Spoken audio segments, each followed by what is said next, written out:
Olá, eu sou a Flávia, gerente comercial da Mibactec Morpheus. Hoje estou aqui com o professor Dr. Ricardo Godoy. Dr. Ricardo possui graduação em odontologia e pós-graduação em endodontia pela Unicid, Universidade de São Paulo. Professor do curso de especialização em endodontia da Unicid de São Paulo. Professor convidado do curso de graduação em odontologia, endodontia Unicid de São Paulo. Professor convidado do Sindicato dos Odontologistas do Estado de São Paulo, professor do curso de especialização em endodontia ABCD, Centro Vales, no Rio Grande do Sul, ministrador de cursos e palestras no CETAL, São Paulo, IOSP, e usuário do Morpheus há 9 anos. Bom dia, Flávia, é um prazer estar com você, agradecer a oportunidade, mais uma vez, estarmos juntos, agradecer ao professor Alceu, e essa oportunidade de a gente poder falar um pouquinho sobre a articaína, que é um anestésico bastante, às vezes, controverso em relação aos profissionais da área de odontologia, e trazer um pouco de informação. Espero que essas informações sejam úteis para que a gente possa fazer o uso rotineiro da articaína no nosso dia a dia, em função de que é um anestésico bastante confiável e um anestésico de eleição que a gente usa na pós-graduação já há mais de 10 anos, com muita tranquilidade, nos nossos cursos de São Paulo e fora de São Paulo. E então eu vou trazer um material rapidamente didático, mas trazer informações que eu acho que são importantes para o nosso dia a dia. Ok, Flávio? Obrigada, professor. Ok. Imagina. Então, assim, a articaína, ela tem sofrido, né, um ataque, talvez até pelos concorrentes quando ela surgiu, e ficou um pouco de coisas assim místicas sobre a articaína, que a articaína é perigoso, que a articaína causa toxicidade, que a articaína vai causar parestesia e tudo mais. E a gente sabe que acidentes em anestesia, eles basicamente não existem mais, né? A gente usa hoje em dia o grupo das amidas, e o grupo das amidas é um grupo muito seguro, né? A gente fala isso não só por experiência própria, mas baseado no professor Malamed, que é uma das maiores autoridades no mundo, né, em fármacos de anestésicos, e então não há motivo para a gente ter medo da articaína. Assim, antes de falar da articaína, nós deveríamos falar sobre o que seria uma anestesia ideal, né? Quais são os conceitos ou as coisas desejáveis que um anestésico deveria produzir, né, nos nossos pacientes? Primeira coisa, o paciente não deveria perceber a punção e nem injeção, né?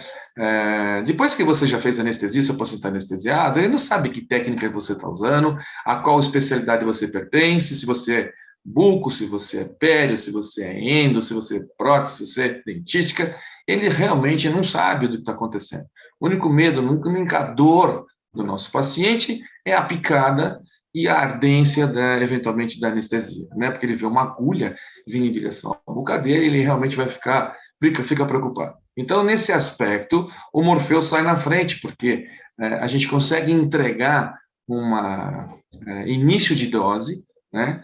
E depois a gente pode falar um pouquinho sobre técnica do Morpheus, mas assim, quando a gente faz só um botãozinho anestésico com a pomada, né, de uso tópico, para que ele não perceba a punção, e aí a gente começa a usar o Morpheus com as suas características, o paciente vai sendo anestesiado, porque aí existe um gotejamento, esse gotejamento vai anestesiando os tecidos moles, e esses tecidos moles sempre deverão ser atingidos pelo anestésico antes do bisel, né? Isso se chama de botão anestésico, e para isso é muito bom, porque o Morpheus entrega uma dose bastante lenta, desde que você não tenha muita vontade de fazer a sua punção, sua injeção, né? Na verdade, sua punção, né, nos tecidos, o Morpheus vai gotejando, e isso facilita com que o paciente não perceba a penetração do bisel. Isso é sensacional. Na mão é possível se fazer, sim, mas não com a qualidade e com a eficácia do Morpheus, né? Então, o primeiro item, o paciente deveria perceber punção e injeção, né? O anestésico não deveria causar nenhum desconforto físico, certo? Os desconfortos físicos que acontecem nos pacientes normalmente se dão descarga adrenérgica interna. O paciente está com medo e ele mesmo produz uma descarga adrenérgica e ele pode passar mal devido à ansiedade, ao medo que ele está sentindo naquele momento, porque ninguém acorda feliz de ir no dentista, né, Flávio? Sim. A gente não acorda de manhã feliz e fala, hoje vou no dentista, tenho que tomar anestesia. Então, assim, os pacientes acabam passando mal pela tensão que eles estão na cadeira, né? A anestesia deveria ser profunda e intensa, né, para que o paciente não sinta nada durante o procedimento, e aí sim, aí está justificado o uso da articaína, tá certo? Em procedimentos cruentos, em procedimentos mais profundos, como endodontia, como implante, como pessoal que vai fazer exodontias e tudo mais. E aí a articaína está muito bem indicada, porque ela tem uma afinidade muito grande por tecidos ossos, né, tecidos duros, e ter uma duração suficiente para o período do procedimento. Quer dizer, é horrível a gente, como clínico, parar no meio do procedimento e ter que ficar repetindo a anestesia. Isso gera mais tensão no paciente, gera mais liberação de endorfina endógena, e principalmente de adrenalina, e isso é muito desconfortável, porque ele vai tomar outra picada, vai ver aquela injeção vindo para a boca dele, isso causa muito desconforto, né? E ela tem que ser reversível, né? Assim que termina o procedimento, os anestésicos são metabolizados normalmente e a anestesia passa.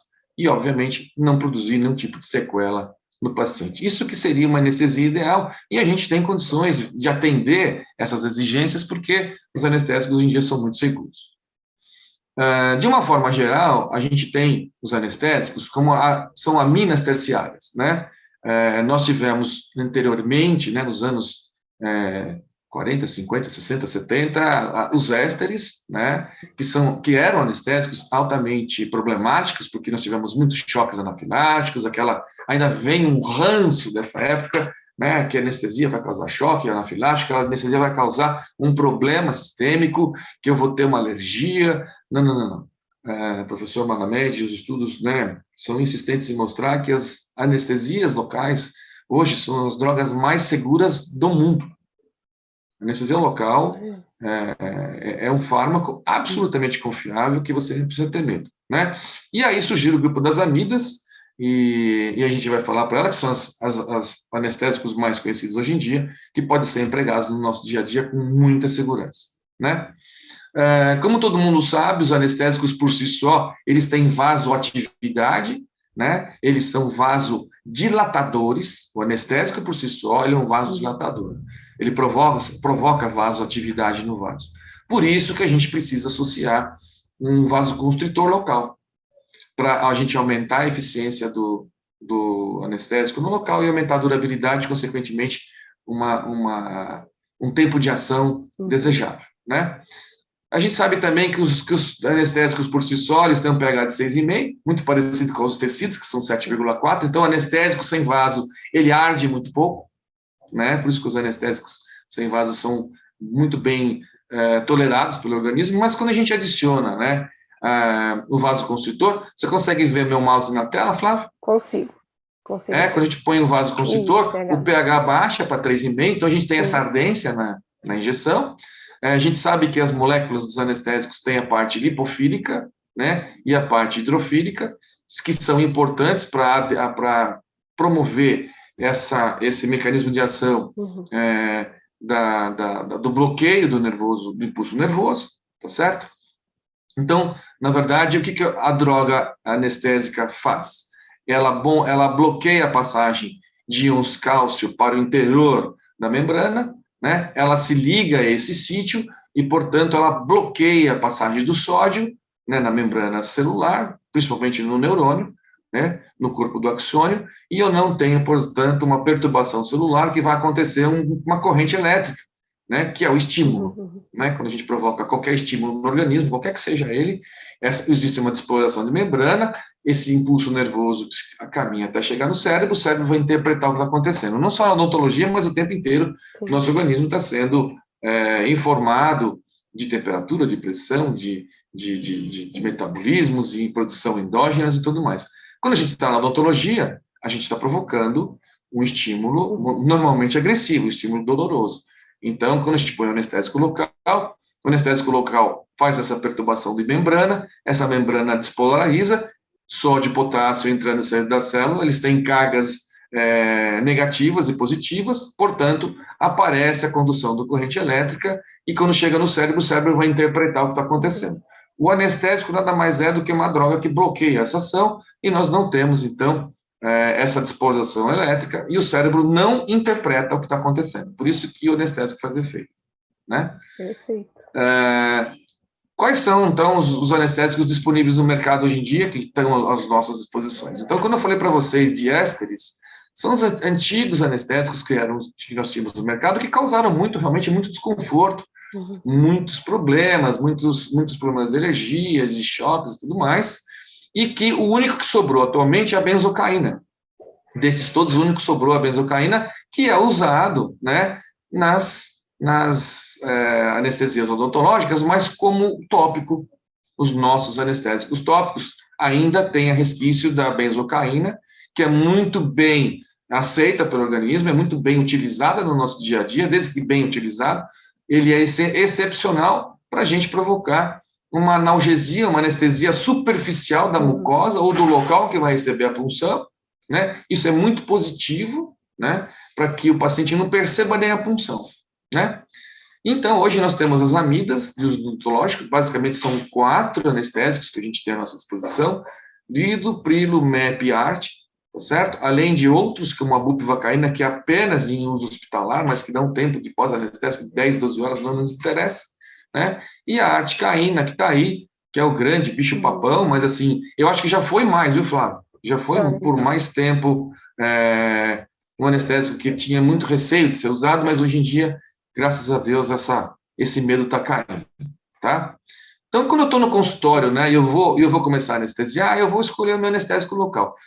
Qual que é a minha eleição? Né? Qual anestésico que eu tenho que dar mais importância para eles? Vamos supor que você esteja num serviço que você tenha à sua disposição, né, pelo menos esses 4 primeiros aqui, bupivacaína é mais uso hospitalar, mas o que eu tenho ali, do Prilo, MEP e articaína à minha disposição. Então, alguns critérios que eu coloquei aqui que possam ajudar na seleção da escolha dos anestésicos, né?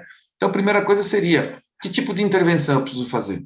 É uma intervenção superficial ou uma intervenção profunda?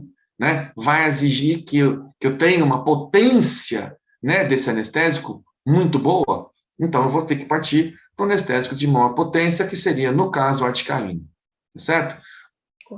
De 0 a 5, eu diria que a articaína tem 4, a bupivacaína de 0 a 5, 5. Então, eu tenho, assim, mais potente de todos a bupivacaína. Eu já falei, uso hospitalar, basicamente, não nos interessa. De todos os outros, a articaína é o anestésico mais potente de todos eles, vamos dizer 4. A mepivacaína, uns 2,5. A prilocaína, 2,5, 3. A prilocaína, uns 2,5. E a lidocaína é a menor potência que nós temos. É o mais antigo, é o mais conhecido, é o anestésico usado para estudos e comparação dos outros. Não seja um anestésico ruim, mas você pode ter, dependendo da intervenção que você vai fazer, escolher um anestésico de maior potência. Tá? E nós vamos concentrar nossa atenção na articaína. Então, em função da potência do anestésico, eu também tenho que entender a quantidade de dose máxima. Por que eu falo dose máxima? Porque às vezes as pessoas ficam preocupadas, nossa, a articaína vai dar uma citotoxicidade, vai dar um problema. Então, a grande vantagem da articaína, pela sua potência, pela sua afinidade pelos tecidos ósseos, é que ela realmente tem muita afinidade por tecido duro, e, portanto, você vai usar muito menos anestésico. Apesar dela ser um pouquinho mais cara que as demais, você vai usar uma dose muito menor, com uma eficiência muito grande. E se você associa a um injetor eletrônico, e você tem uma técnica anestésica adequada, está perfeito. Tá? Vou ter que olhar também, então, a duração do meu procedimento. Um procedimento rápido? É um procedimento de tecido duro? Um procedimento de tecido mole? Então, eu vou ter que usar um anestésico, talvez, de menor potência, de menor duração. Vamos olhar para o tipo de paciente que eu estou atendendo. Será que é um paciente, é uma criança? Né? Ou é um paciente adulto normal? O paciente adulto normal, ele pode receber qualquer um desses anestésicos. Qualquer um, ele não tem contraindicação. Tá? Você pode usar até de lidocaína, articaína, mepivacaína, em função até do seu procedimento. Mas os pacientes especiais, que a gente chama, né, que seria uma gestante, um diabético, um hipertenso, um cardiopata, um idoso, e aqui nós podemos incluir até alcoólatras e pessoas de usuários de droga, né, a gente tem que ter um pouquinho mais de cuidado e talvez ficar atentos para usar a pilocaína, onde eu não tenho adrenalina, eu tenho a feripressina, né? Porque esses caras aqui, eles têm um pouquinho de, com exceção de gestante, eles têm um pouquinho mais de sensibilidade à adrenalina, tá? Claro que eu vou ter que ter sempre uma anamnese muito bem feita para saber se esse cara está tomando alguma droga e se o só anestésico que eu vou usar não tem uma interação medicamentosa importante, porque a gente sabe que os anestésicos locais, eles agem com as drogas, potencializando a ação dessas drogas, e, portanto, eu vou ter que diminuir a dose do anestésico em função do tipo de doença, ou tipo de patologia, ou tipo de medicação que esse paciente usa, né? Ainda vou ter que olhar necessidade de controle da dor pós-operatória, tá certo? Então, se eu vou ter que usar um anestésico, talvez com uma articaína que tem uma potência maior, que ela fica com uma durabilidade um pouquinho mais do que as outras, mas é um controle de dor, e se eu vou ter que entrar com analgesia pós-operatória, e se eu vou ter que ter uma grande necessidade de hemostasia, né? E a hemostasia não está ligada ao sal anestésico em si, mas à presença do vasoconstritor, tá? Dito isso, Flavinha, vamos então só olhar a articaína, né? A articaína, a gente tem uma concentração de 4%, então é a concentração maior dos anestésicos que a gente tem. Isso também explica porque ele é mais potente, porque eu tenho mais concentração, né, do sal anestésico no vaso. A gente encontra ele no mercado na concentração de 1 para 100 mil com adrenalina, tá?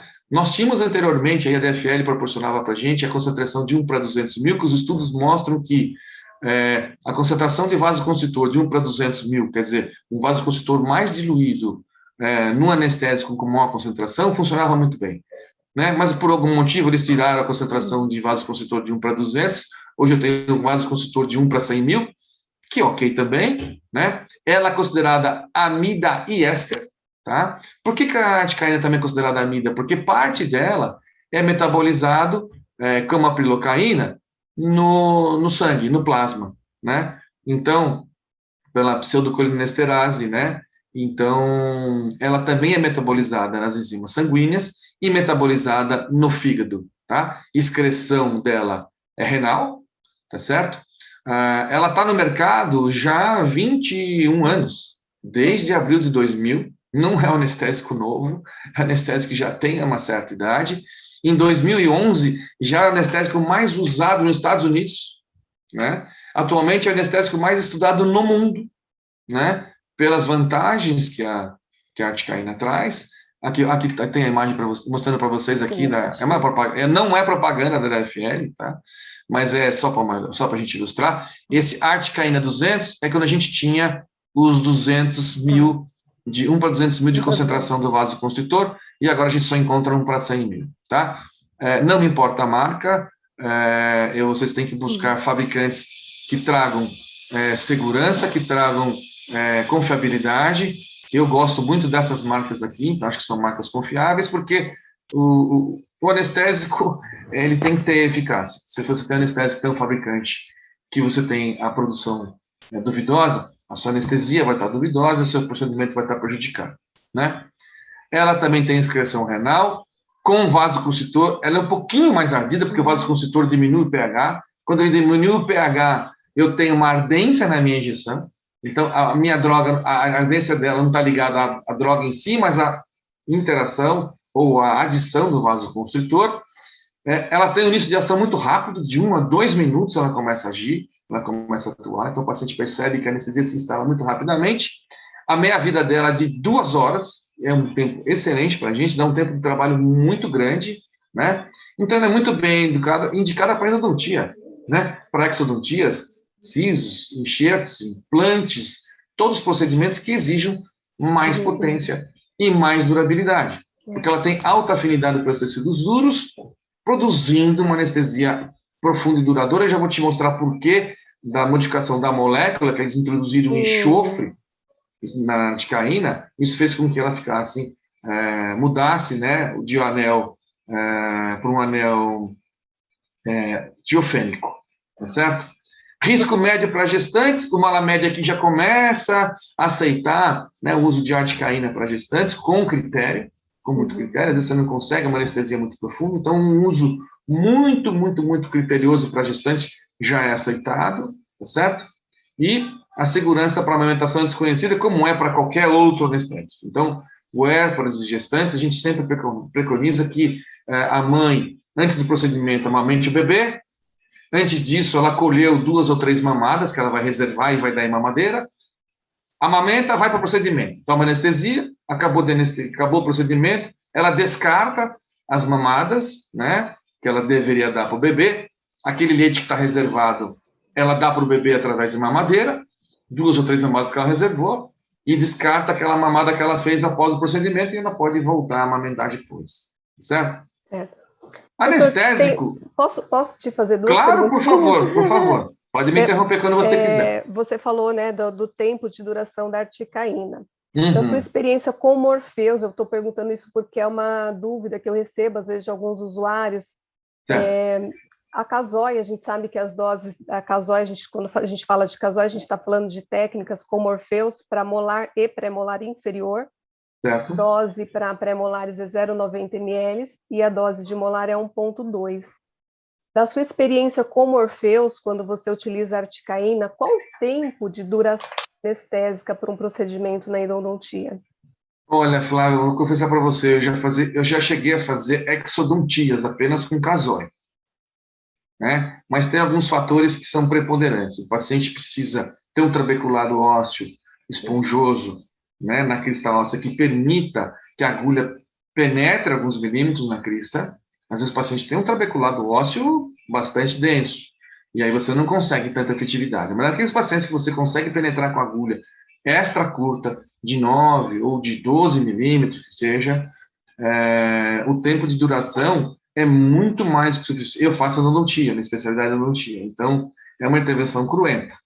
Então, a gente não tem problema de tempo de duração da articaína nesses sítios, tá? Pelo contrário, eu tenho um silêncio operatório suficiente para eu poder acessar o canal, principalmente para se eu precisar fazer algum complemento intrapulpar, e raramente eu preciso fazer, com o uso dessas técnicas, eu vou fazer até uma intrapulpar com o próprio Morpheus, respeitando aquele botão anestésico, gotejando, colocando o bisel e deixando ele gotejar, assim, absolutamente tranquilo. Então, eu já fiz exodontias com relação a isso, e endodontia de polpa viva, principalmente, né?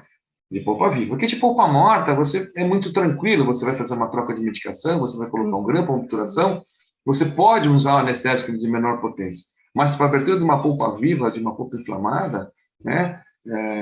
Você tem tempo operatório absolutamente tranquilo para você fazer esse procedimento, e a gente faz isso na pós-graduação, quando a gente leva o Morpheus para lá, sem problema nenhum, tá? O único inconveniente, às vezes, em alguns pacientes que eu percebo, quando você quer dar uma dose além da recomendada, intraóssea, e a gente sabe que a adrenalina local ela vai fazer uma vasoconstrição, certo? A articaína tem uma afinidade pelo tecido ósseo, só que essa vasoconstrição, com uma dose muito alta do anestésico, pode causar, se você inadvertidamente colocar uma dose maior, um problema de isquemia local muito tempo. Então, às vezes, o local fica um pouco dolorido, a cicatrização da papila fica um pouquinho mais demorada, mas isso varia muito de paciente para paciente, o que não contraindica. Aliás, só funciona a casói com o uso de articaína.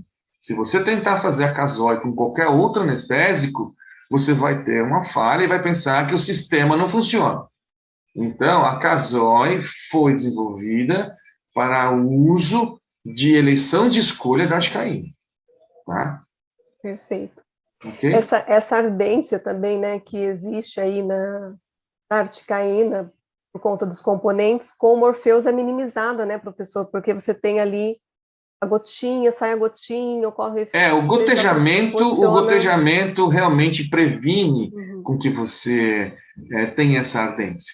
Se você respeitar aquela técnica que eu te falei, do botão anestésico, onde você deixa o anestésico andar na frente da punção, anestésico gotejando e andando na frente da punção, e você faça a punção lentamente, a sua anestesia sempre será indolor. Tá? E o Morpheus controla, né? Entrega de dose, e que é muito mais confortável do que a gente entregar na mão, né? Voltando para a articaína no mundo, anestésico de primeira escolha, né? Na Alemanha é usado desde 76, E 95% dos dentistas já usam a articaína, né? Na Austrália, quase 70% dos dentistas usam. No Canadá, 60% dos dentistas usam, sem problema nenhum. Nos Estados Unidos, em 2000, 55% dos dentistas já usavam articaína. E no Brasil, infelizmente, 15%. Acredito muito também pela falta de informação, de mitos, né, e de custo, né? Mas se você colocar na ponta do lápis quantos anestésicos você precisa repetir com litro e com MEP contra a baixa dose da articaína, você vê que aqui na ponta do lápis a anestesia com articaína fica mais barata, tá? Eu não sou vendedor de articaína, eu não tenho fábrica de articaína, eu não ganho de ninguém para falar de articaína, fica bem claro isso. Eu estou trazendo só informações, Flávia, no dia a dia, que às vezes as pessoas ficam sem informação e ficam só com mitos, né, ou com dogmas que precisam ser eliminados, né? Então, olhando a estrutura molecular dos sais anestésicos, né, eu tenho aqui, ó, a prilocaína, aqui está o anel benzênico, né, a mepivacaína tem o anel benzênico. O que aconteceu? A lidocaína tem o anel benzênico, aqui eu tenho carbono. Se a gente for ver na articaína, eles pegaram o anel benzênico, tá certo? E tiraram um carbono e colocaram um enxofre. Essa modificação do enxofre na articaína tornou esse anel benzênico em um anel tiofênico. Isso explica, né, a afinidade e a potência da articaína, porque isso faz com que ela se ligue muito mais evidente, com muita mais potência aos tecidos duros, né? E é um anestésico que por si só tem maior concentração. Então, é uma modificação simples que fizeram, né, na articaína, colocando enxofre, e que mudou a estrutura molecular. E para nós é excelente, porque a articaína nos dá um tempo de trabalho muito maior, tá certo? Inclusive, você comparar com os outros anestésicos, eles têm realmente o anel. No anel, eles não têm no anel benzênico o enxofre, e na articaína foi adicionado o anel benzênico, tá? Então, o anel benzênico transforma esse anel num anel tiofênico, né? E aí que ele vai conferir uma afinidade também pela porção lipofílica dos tecidos ósseos, porque a gente sabe que nos neurônios a gente tem uma bainha de mielina, que é uma capinha de gordura, né? Então, essa afinidade também pela porção lipofílica, que eu mostrei para vocês, que nós temos a porção lipofílica e hidrofílica, né, dos axônios, dos neurônios, faz com que eu tenha uma alta adesão, né, uma alta afinidade por esses tecidos, aumentando o nosso tempo de trabalho e aumenta a intensidade da nossa ação clínica. Muito bem. Indicações e contraindicações, né? Indicações, de modo geral, para todas as disciplinas que a gente já falou, endo, pério, cirurgia, implante, clínica geral, né? A única contraindicação que a gente diria que a articaína deveria ter, que você tem que ter um pouquinho de cuidado, são pacientes que alérgicos a sulfa, portanto, ao enxofre, né? Por causa do anel tiofênico, e a síndrome de Stevens-Johnson, que são pacientes que têm também alergia a sulfa. Então, pacientes que têm alergia a sulfa tem que ser um pouquinho indicado o uso da articaína. Então, na anamnese você descobre isso, né? Pacientes anêmicos, né? Que têm problemas com hemoglobinemia, exatamente por causa do transporte de oxigênio, né? Porque também parte dela é transportada e metabolizada pelo plasma. Gestantes, graças a Deus, está entrando, né, no nosso hall de uso de articaína, né? Em 2004 era categórico, não pode usar em gestantes, mas em 2013 a gente já percebeu, e aí não sou eu que estou falando, são os estudos, e o professor Malamed também já fala assim que o uso é bastante pouco restrito para gestantes, que a gente já pode usar a articaína em gestantes com segurança, mas o anestésico de eleição em gestantes ainda é a lidocaína, né, que você pode usar a articaína como um complemento. E pacientes menores de 4 anos, né, ainda tem muito poucos trabalhos publicados sobre isso, e o tempo pós-operatório que ela dá, né, ela fica por muito tempo mais instalada, principalmente em bloqueios inferiores, que as crianças adoram ficar mastigando o lábio, né, e causam acidentes com isso, acidentes de trauma e ficar mastigando o lábio, tá? Eu acho que é por isso que o Morpheus também é tão querido na odontopediatria, né, porque você tem Sim. esses recursos, claro, não do uso da articaína abaixo de 4, mas você tem esse recurso de anestesiar só o dente, evitando aí essas lesões por mordedura. Exatamente. E olha, eu vou dizer, não só para pediatria, os pacientes adultos adoram isso, né? Muitas vezes eu tenho algum paciente, algum executivo que tem uma reunião de manhã, eu tenho que fazer uma intervenção de bloqueio, eu não faço o bloqueio total, eu faço o bloqueio parcial, né? Usando a técnica Casoy, tanto de molar quanto premolar, além de poder fazer intraligamentares, que são anestesias difíceis de fazer na mão, mas com o Morpheus é absolutamente tranquilo, né? A pessoa fala assim, vai causar parestesia nos bloqueios de epitérico do nervo alveolar inferior e tal. Então, assim, qualquer anestésico pode, né? E a parestesia, que é causada normalmente nos nossos bloqueios, é muito mais pelo trauma mecânico da agulha contra o nervo e não com a toxicidade da droga. Então, é um local difícil de anestesiar, é um local que você precisa conhecer a anatomia da região, você tem que ir com muito cuidado naquela região, observando as reações do paciente, fazendo uma punção muito lenta, observando as reações do paciente, sabendo se você não pegou um vaso para você poder aspirar.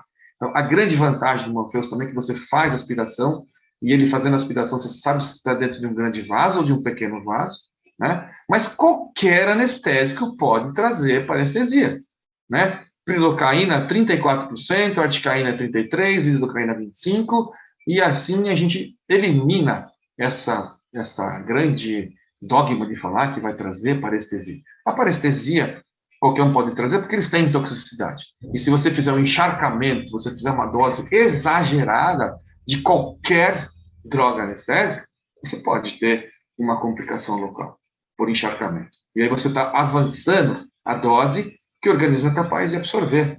Então, não é a articaína. Qualquer sal anestésico pode acontecer isso. Então, não preciso ter medo com relação a isso, não. Né? Esses trabalhos aqui mostram exatamente isso, que você não tem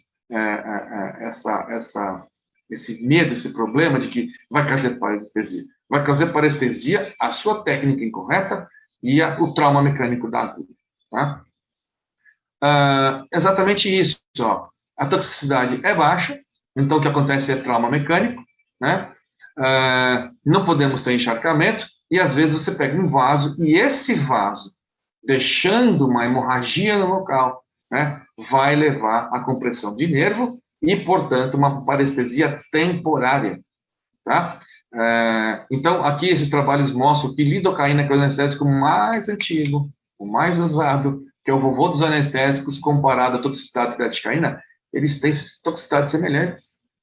Então, eu acredito que muitos acidentes acontecem e as parestesias é um pós-operatório não desejado, um acidentezinho, que por si só cessa, por si só passa com o tempo, mas muito mais causada pela falha da técnica do que por si só do uso da articaína. Mas isso aqui não tem fundamento, tá? Então, os riscos e os benefícios da articaína na farmacovigilância da unidade europeia, né, quando a gente fala de unidade europeia, eles não têm evidências clínicas para a contraindicação do uso da articaína. Você tem 4,6 milhões de atendimentos por ano, né, sem nenhum tipo de acidente, quer dizer, e nós estamos falando há 20 anos do uso da droga. Não é uma droga que está aí há 2, 3 anos. Nós estamos há mais de 20 anos, tá? Se você pegar o FDA, que é o Food Drug Administration americana, você tem 1 milhões de atendimentos por ano, sem acidentes. A chance da gente ter um raio na cabeça, Flávia, é de 1 para 750 mil. Então, você vê que a chance de a gente sofrer um raio é muito maior do que a gente sofrer um acidente com a articaína. Tá? A gente usa a articaína nos nossos cursos há mais de 8. Eu posso até melhorar aqui, eu acho que é mais de 10 anos, sem intercorrência nenhuma. Nunca tivemos uma intercorrência com a articaína. Né? Então, é muito razoável a indicação dela com segurança, com extremos benefícios clínicos, por causa da duração da articaína. Ricardo, você não usa mepivacaína? Uso mepivacaína. Você não usa lido? Uso lidocaína. Mas eu uso a articaína quando eu quero potência e quero duração do meu procedimento e que ele seja profundo e duradouro. Qualquer outro procedimento que seja mais superficial e que eu preciso de pouca duração, de pouca potência, eu lanço mão de MEP e lido sem problema nenhum. sem problema nenhum. Só estou tentando demonstrar aqui que a gente tem, às vezes, um preconceito, e aí se chama pré-conceito. Você não tem um embasamento científico que fala assim, que contraindica a articaína por primeira, né? Então, e assim, a gente vê também que em outras disciplinas, a gente tem contato com outras disciplinas e outras especialidades, cirurgia, prótese, implanto, esses caras usam a articaína sem problemas, sem intercorrências também, tá certo? As vantagens clínicas da articaína é que eu tenho um aumento, né, do tempo de anestesia em maxila e mandíbula, pelo menos 50% a mais que comparado com os outros. Então, esses estudos aqui são estudos comparativos de arte versus vida, tá vendo? A lidocaína sempre está presente, porque é um anestésico base, né, o anestésico de controle, né, e para remoção de terceiros molares, e, enfim, existem N trabalhos mostrando a eficácia e o tempo da anestesia quando comparado à lidocaína, o que traz uma vantagem clínica para o cirurgião que vai trabalhar com mais tranquilidade, sem ter que ficar anestesiando de novo, o paciente fica sofrendo e fica aquela sessão de tortura, né? Dor, repetição, dor, repetição. Então, não tem por que a gente ter medo, né? Para dessa simulação de palato, né, a gente tem um conforto, quando a gente usa o anestésico como a articaína e o injetor eletrônico, a gente sabe que não só a articaína, mas qualquer anestésico administrado no palato tem que ser de uma forma criteriosa, tá? Não entreguem a dose de, no máximo, um terço, ou um quarto ou um terço do tubete no palato, porque você pode ter uma lesão de necrose do tecido dessa mucosa que está altamente aderida no palato, e você consegue fazer anestesia no palato com Morpheus de uma forma muito indolor. Os pacientes às vezes até me perguntam, você não vai usar agulha? Eu já usei. Como assim? Já usei. Desde que você respeite os princípios, que é punção, entrega de dose, né? Gotejamento inicial, depois entrega da dose, sem fazer aquela injeção rápida ou a punção muito rápida. Também a eficiência de infiltração vestibular. Puxa, mas a articaína consegue infiltrar na tábua óssea vestibular como eu faço infiltrativa na maxila? Consegue, consegue sim. Bastante interessante, e eu tenho usado muitas vezes para fazer dentisteria, sem precisar fazer um bloqueio maior do que eu estou fazendo. Então, aquela parte lipossolúvel dela e a afinidade óssea faz com que ela tenha uma efetividade muito grande quando aplicada na vestibular também da mandíbula, para você fazer uma dentisteria, para você fazer um procedimento rápido, associado à crista óssea, quando você tem o Morpheus, associado a uma infiltração de ligamento, quer dizer, não tem problemas, eu só tenho vantagens, tá? Quando eu faço bloqueio do nervo alveolar inferior, né, associado a essa infiltração vestibular, principalmente no fundo de saco do último molar, né, eu tenho, assim, um aprofundamento muito grande da minha anestesia. Então, principalmente nos casos de polpa viva, que são os casos que são mais difíceis da gente anestesiar em molares inferiores, está super indicado a articaína, sem problema nenhum. E, claro, você não vai usar 5, 6 tubetes e nenhum outro anestésico, você vai provocar encharcamento, e aí os danos ou os pós-operatórios ruins são os mesmos, tá? A forma de apresentação dela é sempre em tubetes de cristal. Os tubetes de cristal devem ser priorizados em detrimento aos de plástico, porque nos de plástico eu tenho metilparabeno, né?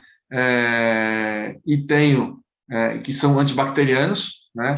E são contraindicados já nos Estados Unidos desde 84, então cuidado então para pacientes alérgicos a isso, não mas alérgicos, mas sensíveis, né? Então, os tubetes de plástico devem ser evitados, a gente dá preferência aos tubetes de vidro, porque eles vêm de uma forma mais íntegra, mais estéril, o tubete consegue deslizar o êmbolo de uma forma bem tranquila, bem livre, o que consegue, se você estiver fazendo uma anestesia manual ou eletrônica, um deslizamento e uma entrega da dose sem soquinho, sem aqueles tranquinhos que o de plástico promove.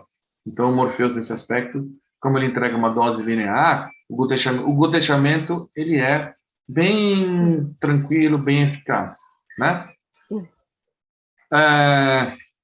Os êmbolos são siliconados, né? Então, você tem um controle maior da dor, e a gente tem que usar como vasoconstritor a adrenalina, tá? É muito eficaz, a gente produz adrenalina, então não existe aquele paciente que fala assim, eu sou alérgico à adrenalina. Como é que você é alérgico a uma coisa que você produz? Né? Você pode ser sensíveis, ou pacientes especiais, como aqueles que eu falei, eles não precisam receber dose extra de adrenalina. Mas o nosso vasoconstritor de eleição, de uma forma geral, é a adrenalina. Tá? Eu não gosto e não recomendo, e aí nós podemos falar isso sobre um outro dia, de noradrenalina ou norepinefrina, que são sinônimos, porque a adrenalina tem inúmeras vantagens sobre a norepinefrina. Tá? Quando o procedimento é muito longo, né, a gente falou de usar 1 para 200 mil, mas a gente não encontra mais. Então, a gente só está usando 1 para 100 mil. Tá? A farmacocinética dos vasoconstritores é muito simples, e por isso que a gente precisa usar vasoconstritor. Eu não uso vasoconstritor porque eu tenho medo. O vasoconstritor é necessário, porque o anestésico, por si só, ele é vasoativo. Portanto, essa vasoatividade provoca vasodilatação. Então, eu tenho que associar um vasoconstritor ao meu anestésico. Para quê? Para diminuir a perfusão sanguínea. Para eu ter vasoconstrição, eu vou ter uma hemostasia local, portanto, se eu tenho vasoconstrição local, eu tenho o aumento da droga no local, aumento do anestésico no local, e se ele fica mais tempo lá, eu tenho mais durabilidade, prolongando a duração do meu efeito anestésico. E mais uma vantagem, se eu faço vasoconstrição e o meu anestésico fica mais tempo no local, e ele é mais demorado para cair na corrente sanguínea, eu tenho menor concentração do anestésico circulante. Portanto, menos toxicidade para os tecidos, menos toxicidade para o organismo, que me dá tempo para que o meu organismo possa ir absorvendo e metabolizando. Né? E aí eu consigo também diminuir a minha dose anestésica. Então, eu tenho duas coisas muito legais. O vasoconstritor, né? E um injetor eletrônico que vai entregar uma dose muito menor, uma dose controlada, uma dose gotejada, uma dose que seja capaz do meu organismo absorver de uma forma mais lentamente, portanto, anestesiando os tecidos moles e promovendo a sensação de ser indolor. Então, essas são as vantagens, né, da gente ter um injetor eletrônico, e aqui a vantagem da gente usar vasoconstritor, tá? Aqui o pessoal pergunta muito, diz, o meu dente está anestesiado, como eu vou saber se meu dente está anestesiado? Não era uma dessas dúvidas, Flávia? Isso, exatamente.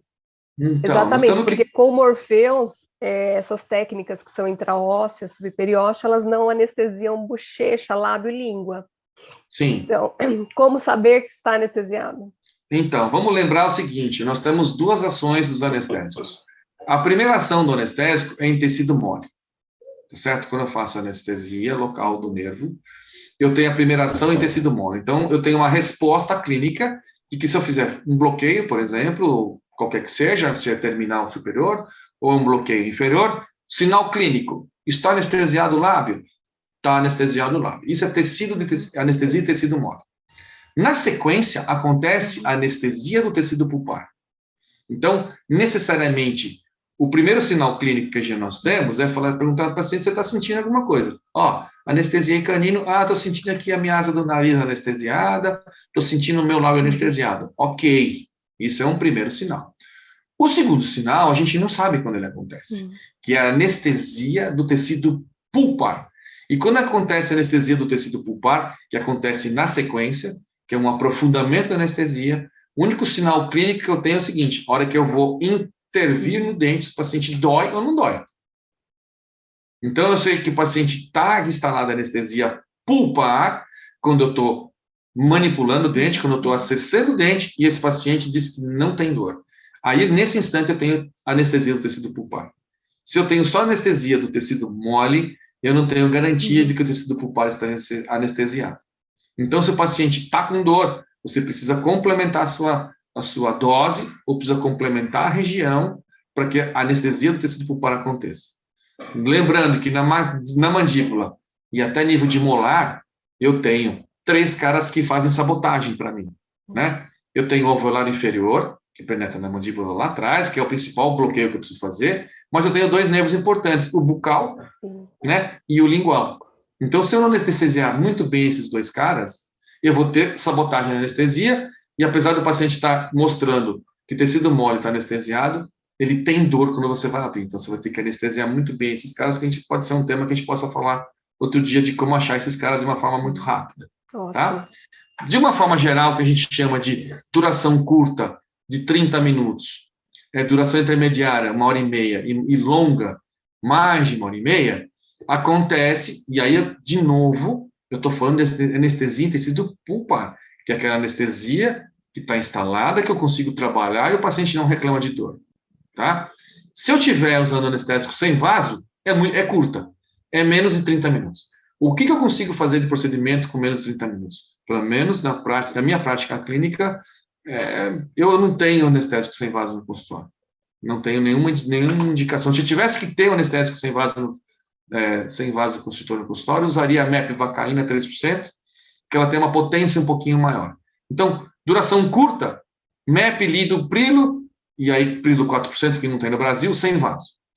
Todos os outros que têm vasoconstritor são durações intermediárias, até 1h30. Então, todos eles, lido, MEP, prilo e ART, todos eles têm vasoconstritor, e aí eu tenho, né, lembrando na articaína, no anel tiofênico, o enxofre, né, que se ligam à parte gordurosa, né, lipoproteínas, e a duração vai ser maior.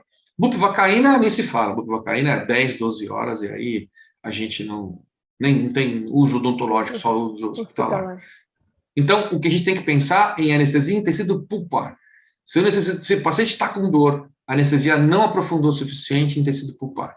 E se você faz uma injeção com calma, nos locais apropriados, e com o Morpheus, e conseguir crista óssea, e conseguir as anestesias infiltrativas subperiósteas, né, com muita calma, com o bisel voltado para o osso, eu vou ter uma entrega de um anestésico de alta potência, né, que vai se unir aos tecidos duros, e você vai ter a instalação da anestesia de uma forma muito rápida, muito tranquila.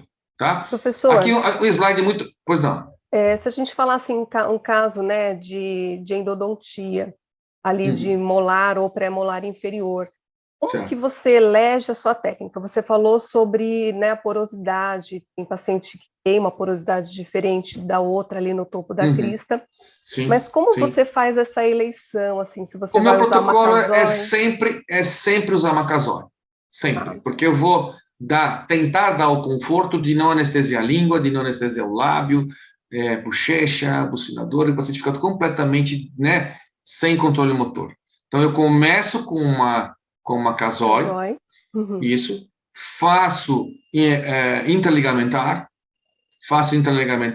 na região, principalmente na região mesial, porque a região distal entre a casói já penetrou naquele osso, né, faço isso, e começo a medir meu dente. Invariavelmente, em mais de 80% dos casos, eu não preciso complementar mais nada. Eventualmente, se eu precisar, aí sim eu vou usar os anestésicos, as técnicas de bloqueio, né, e de bucal lingual. Mas, normalmente, a casói é suficiente para fazer esse procedimento de uma forma bastante eficaz. Bastante eficaz. Lembrando que aí eu vou ter que usar uma agulha curta, né, aquela que a gente falou, que é extra curta, de pediatria, de 9 a 11 milímetros, a gente conseguir entrar dentro do osso e injetar o anestésico sem que a agulha dobre e de uma maneira bastante eficaz. Eu sempre começo pela casói e, se falhar, eu vou usar outras manobras. Não podemos esquecer que os pacientes não reagem da mesma forma a todos os fármacos. Eu tenho pacientes hiperresponsivos, e o que quer dizer isso? Com uma pequena quantidade de droga, eu tenho um efeito ótimo. Então, você nem terminou o tubete, o paciente já está muito anestesiado. Eu tenho os normoresponsivos, que são 70% de nós, que respondem normalmente 3, 4 horas, 5 horas de anestesia, tempo de trabalho bem. E eu tenho os hiporresponsíveis, que, graças a Deus, são só 15%, que são pacientes mais resistentes a metabolizar a droga, mais resistentes que a droga faz efeito. Portanto, eu tenho, nesses pacientes, que ser mais assertivo, usar uma droga com mais potência, porque esses pacientes são mais difíceis de serem anestesiados, sim, tá? E se você não domina muito a anatomia, você vai ter mais dificuldade ainda, tá? Aqui mostrando rapidamente a duração de tempo em minutos, né, dos anestésicos sem vasoconstritor. Por exemplo, lidocaína a 2% sem vaso, duração pulpar menos de 10 minutos. O que você faz em menos de 10 minutos? Nada, né? Então, quando eu coloco em tecido mole, ó, 50 minutos, 45 minutos, mepivacaína, sem vaso, em tecido mole, 2 horas. Você tem lá anestesia no tecido mole e o paciente sente dor. Menos de 15 minutos, menos de 20 minutos de ação pulpar, não dá nem tempo de você abrir. Então, quando eu coloco o vasoconstritor, olha que diferença, ó. Quando eu coloco o vasoconstritor, a minha lidocaína sem vaso, que era menos de 10 minutos, ela passa para pulpar 1 hora. Tecido mole, muito mais. Vamos pegar a MEP. MEP sem vaso. Tecido pulpar 20 minutos, não dá tempo de você acessar o dente. Mas está lá, o lábio anestesiado por 2 horas. Puxa, mas ele está anestesiado. Não, ele não está anestesiado no nível pulpar. Ele está anestesiado no nível de tecido mole. O pessoal confunde muito isso. Então, vamos associar o vasoconstritor. A MEP, que era de 20 minutos, ela passa para 60 minutos. Puxa vida, eu tenho tempo de trabalho suficiente para fazer o que eu preciso. Que seja um preparo protético, que seja um preparo de dentística, que seja um preparo de raspagem. Ok, eu uso muito mepivacaína. Mas quando eu quero usar, e veja bem, na articaína, vamos aqui, ó, na articaína, sem vaso não tem. Não tem disponível, só tem a articaína com vaso. Então, pode ver que todos eles, de concentração, a articaína é a maior concentração, e ainda eu uso o vasoconstritor. Por isso que eu tenho uma ação da articaína tão melhor que os outros, porque ela tem mais concentração, ela tem enxofre, ela tem afinidade por tecido duro, e eu tenho adrenalina. Então, eu reúno tudo que tem de melhor, e por isso que a articaína, todo mundo usa no mundo, porque eu uso pouco e trago conforto para o paciente, né? Falando muito rapidamente, né, dos nossos vasoconstritores, a gente sabe que os grupos das catecolaminas, né, que são a hidroxila, né, na terceira e na quarta posições, né, no anel benzênico, na molécula do vasoconstritor, o que nós vamos dar ênfase, de novo, como eu falei para vocês, é a adrenalina, também conhecida como epinefrina, e nós vamos dar preferência. A noradrenalina, né, ou norepinefrina, não está mais em uso nos Estados Unidos, né? E aí a comunidade internacional, né, deles recomenda o desuso, tá certo? Então, sempre que colocarem esses anestésicos, procurem como vasoconstritor a adrenalina, tá? A felipressina, que é o vasoconstritor que tem na prilocaína, né, que são dos pacientes especiais, né? Então, idosos, hipertensos, cardíacos, diabéticos, alcoólatras, esses são anestésicos, né, de ideal. Depois a gente vai colocar um quadrinho resumo, mas eu não posso usar em gestantes, tá certo? Eu não posso usar o Citanet, que é o nome comercial da Dentsply, mas a felipressina com a prilocaína em gestantes, porque ela tem afinidade por musculatura lusa do útero, e aí se você quiser ter um parto na sua cadeira, fique à vontade de usar prilocaína com felipressina, né? E aí você tem uma maternidade no seu consultório. Quer dizer, muito cuidado com o uso de prilocaína com felipressina em gestantes, tá? Aqui um quadro comparativo rapidinho sobre adrenalina e noradrenalina, o porquê não usar a noradrenalina, tá? Sistema cardiovascular provocando arritmia cardíaca, eu tenho isso muito mais intenso quando uso a noradrenalina, tá? Lembrando que a adrenalina, ela é até usada em parada cardíaca, né? Ela é muito boa, mas a noradrenalina é muito pior para nós quando estamos anestesiando. Eu não quero uma alteração cardíaca na hora da anestesia. E quando eu uso noradrenalina, isso é muito mais eficaz, muito mais evidente. Pressão arterial, na hora da anestesia, eu não quero que a minha pressão suba. A adrenalina, ela estabiliza ou até cai um pouquinho a pressão. Isso é bom, né? Com noradrenalina, eu tenho um pouquinho de aumento da pressão arterial. Taquifilaxia. O que é taquifilaxia? Quando eu preciso repetir a minha anestesia, o meu anestésico não volta na mesma dose, na mesma intensidade. Então, a anestesia está passando, o paciente começou a sentir dor, precisa repetir. Quando eu uso noradrenalina, a anestesia não volta como estava. E quando eu uso adrenalina, normalmente ela volta no estado anterior. Então, 3-0 para a adrenalina. Está parecendo um campeonato de futebol ou de basquete. A adrenalina ganha de lavada. Dor de cabeça, né? Dor de cabeça, cefaleias, tal. Acidentes hemorrágicos é uma coisa muito, assim, exagerada para falar, mas, assim, cefaleia pós-anestesia, cefaleia, dor de cabeça pós-anestesia, tem muito mais com noradrenalina do que adrenalina. Necrose tecidual, mesma coisa, muito acontece com muito mais frequência com noradrenalina, né? E broncodilatação. Puxa, na hora da anestesia eu quero broncodilatação? Lógico que eu quero broncodilatação. O paciente respirar com facilidade. E a noradrenalina não atua em broncodilatação. Então, só tem vantagens do uso da adrenalina, quando eu falei para vocês que a noradrenalina não funciona bem e para evitar. Então, eu trouxe esse quadrinho aqui só para a gente entender que a gente deve fugir de noradrenalina e dar preferência para a adrenalina. Tá? Aqui, sim, a gente sabe que a potência, né, da adrenalina, ele se liga aos receptores alfa, então eu tenho uma potência bastante alta, bastante eficaz, por isso que a gente usa adrenalina, né? Os outros vasoconstritores têm uma potência baixa, menor. A felipressina, que é o vasoconstritor da prilocaína, né, que são os anestésicos dos especiais, mas não são das gestantes, também tem potência alta, por isso que ele é usado e é bem aceito, né, para os especiais, né? Eles se usam, vão atuar na porção V1 das vênulas, que é o local de ação. Tá? Então, vamos usar adrenalina e epinefrina em todos os anestésicos de uso comum e vamos usar a felipressina na prilocaína, tá?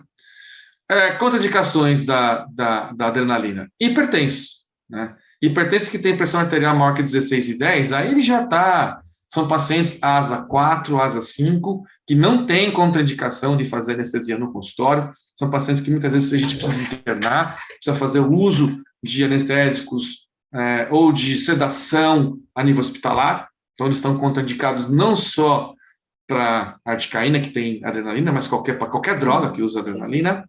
Cardiopatas graves, então, é um paciente que precisa ter uma interação com médicos, pacientes transplantados, pacientes safenados, recentes, tem que ter um cuidado extra com o uso de vasoconstritores, principalmente com adrenalina.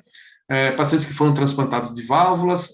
Diabético descontrolado não pode tomar nada, né? Ele está descontrolado. Diabético controlado, hipertenso controlado, é um paciente normal, tá? Pacientes com hipertireoidismo também são pacientes que têm que tomar muito cuidado com o uso de adrenalina, né? Pacientes que tiveram tumores de suprarrenal, né? E alérgicos a sulfa. Então, pacientes alérgicos a sulfa têm que tomar muito cuidado, né, no uso de articaína, porque a gente tem o enxofre na fórmula. Então, são as contraindicações que são, você vê, isso é muito pouquinho, Flávia, as restrições, né? Asmáticos, de uma forma geral, tem que eles já ingerem, não, eles inalam muita adrenalina, né, nas suas bombinhas, usam demais, então tem que tomar só um cuidado com o uso excessivo de adrenalina. Esse é um quadrinho final que eu tenho aqui para mostrar para vocês, praticamente, um quadro resumo, né? Então, os especiais que estão aqui em cima devem usar a prilocaína com felipressina, né? Diabéticos, cardiopatas, asmáticos, hipertensos, hipertireoidismos. Os especiais, então, usam a prilocaína com felipressina, tá certo? É o sal anestésico de eleição.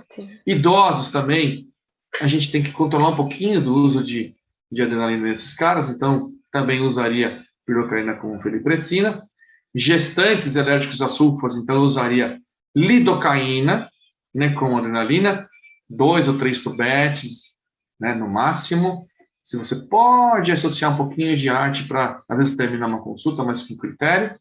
E hipertensos, né, com pressões menores de 16/10, vocês podem usar a articaína sem problema nenhum, né? E se você tiver que usar a lidocaína, toma cuidado, né? Sempre com bisulfito, no máximo 2 tubetes por sessão, tá certo? Então, as vantagens clínicas da articaína, ela aumenta o tempo de anestesia na mandíbula e na maxila, sem dúvida, pelos motivos pelos quais a gente já falou. Eu consigo fazer procedimentos em maxila sem punção palatina. Então, eu faço a minha infiltrativa na minha maxila com articaína. E se eu estiver usando um injetor eletrônico, eu posso usar ainda anestesia subperióstea, né? Então, pela grande afinidade que ele tem, eu vou ter uma não necessidade de fazer anestesia palatina. Então, nesse caso, o injetor eletrônico, para mim, é sensacional, porque eu uso ele com articaína, mesmo por procedimento que seja leve, e eu não preciso complementar no parto, porque a anestesia no parto é chata. Se eu precisar fazer anestesia no parto, a gente já fez, e usando aquela técnica do botão, o paciente não sente. Mas se eu puder evitar, é melhor. E a via de acesso é muito fácil, né? Muito fácil, muito paga, fácil. né? Então... A canetinha do Morpheus, como ela é em caneta, então eu tenho acesso a qualquer região da boca com muita facilidade, né? Fazer procedimentos de mandíbula, né? Com infiltração vestibular, que eu já falei, que é muito legal, e aí a caneta também tem um fácil acesso, né? Aumenta significativamente o meu sucesso nas ptérigos, porque o Morpheus ele entrega uma dose lenta, depois de um tempo ele acelera essa dose, né? Nessa versão mais atual, né, do software que está instalado no equipamento, então, muito tranquilo. O doutor Alceu fala muito disso, né, aqui na empresa. Você falou também bastante sobre o vasoconstritor. Então, com o Morpheus, né, sai pouquinho anestésico, vai ocorrendo a vasoconstrição dos vasos locais, e o que vai chegar fica retido ali no local operatório. Então, você precisa de uma quantidade menor para um efeito melhor, um resultado anestésico melhor. E, assim, com endodontia, né, a anestesia em polpas vivas, ela é realmente fantástica, tá certo? Bom, acho que era isso em termos de slides, Flávio, que eu queria mostrar para vocês. Então, assim, Flávio, acho que de modo geral, o Morpheus realmente é um equipamento que, a hora que você começa a usar, os pacientes adoram. Todos os meus pacientes falam assim, hoje você vai usar aquela maquininha que não tem agulha? Né? Eles acham que não tem agulha. Eles de fato acreditam, né, professor, que não tem agulha. Se você domina a técnica, se você... Sim. Que eu falo, basta você não ter pressa. Se você não tem pressa e faz o botão anestésico e deixa o equipamento entregar a dose inicial, realmente o gotejamento faz com que ele não sinta a punção, e isso é uma grande vantagem.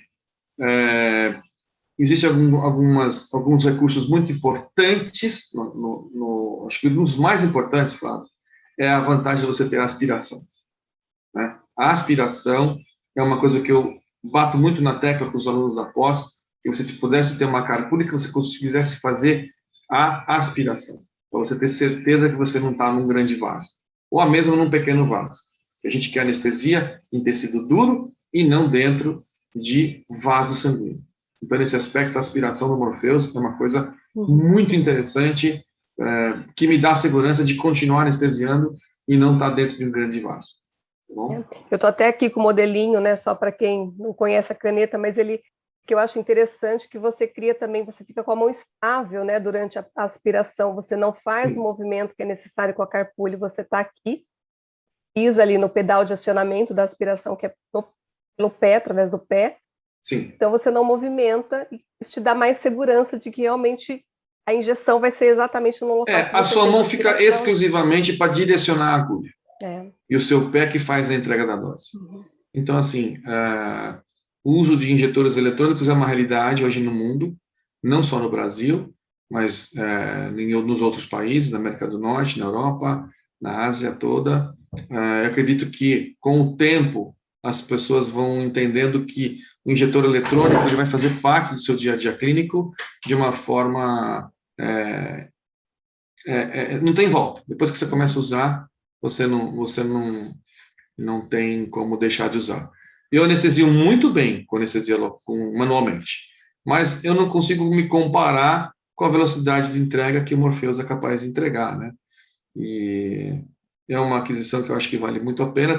Eu tenho sido muito bem gratificado. Eu estou muito feliz e grato com a aquisição do equipamento e poder contribuir com alguma coisa no seguinte sentido de que com o anestésico bem indicado, com a menor dose possível, eu vou estar entregando para o paciente uma dose segura, né? Então, é um equipamento que vem para ficar e com certeza quem adquirir vai estar adquirindo um equipamento que vai trazer menor dose e, portanto, mais segurança e conforto, né, Flávio? Conforto é o mais importante de tudo.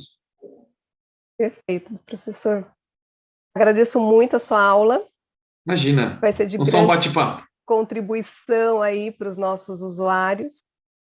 Espero que a gente possa repetir aí algumas vezes essa conversa, porque para a gente aqui desse lado é muito produtiva. Ah, sim, sempre que for preciso, é só me contactar. A gente está sempre na pós-graduação, lá na Unicid, às quintas-feiras, né? E uma vez por mês a gente está lá no Sul, também na pós-graduação no Sul. E estou à sua disposição. E um abraço para o Alceu, agradecer, né, tanto carinho, tanta disponibilidade, e que a gente está à disposição no que precisar para ajudar, para contribuir com alguma informação. Será sempre um prazer, tá bom? Obrigada, professor. Eu que agradeço, Flavinha. Tenha um bom dia. Bom dia. Até a próxima. Até.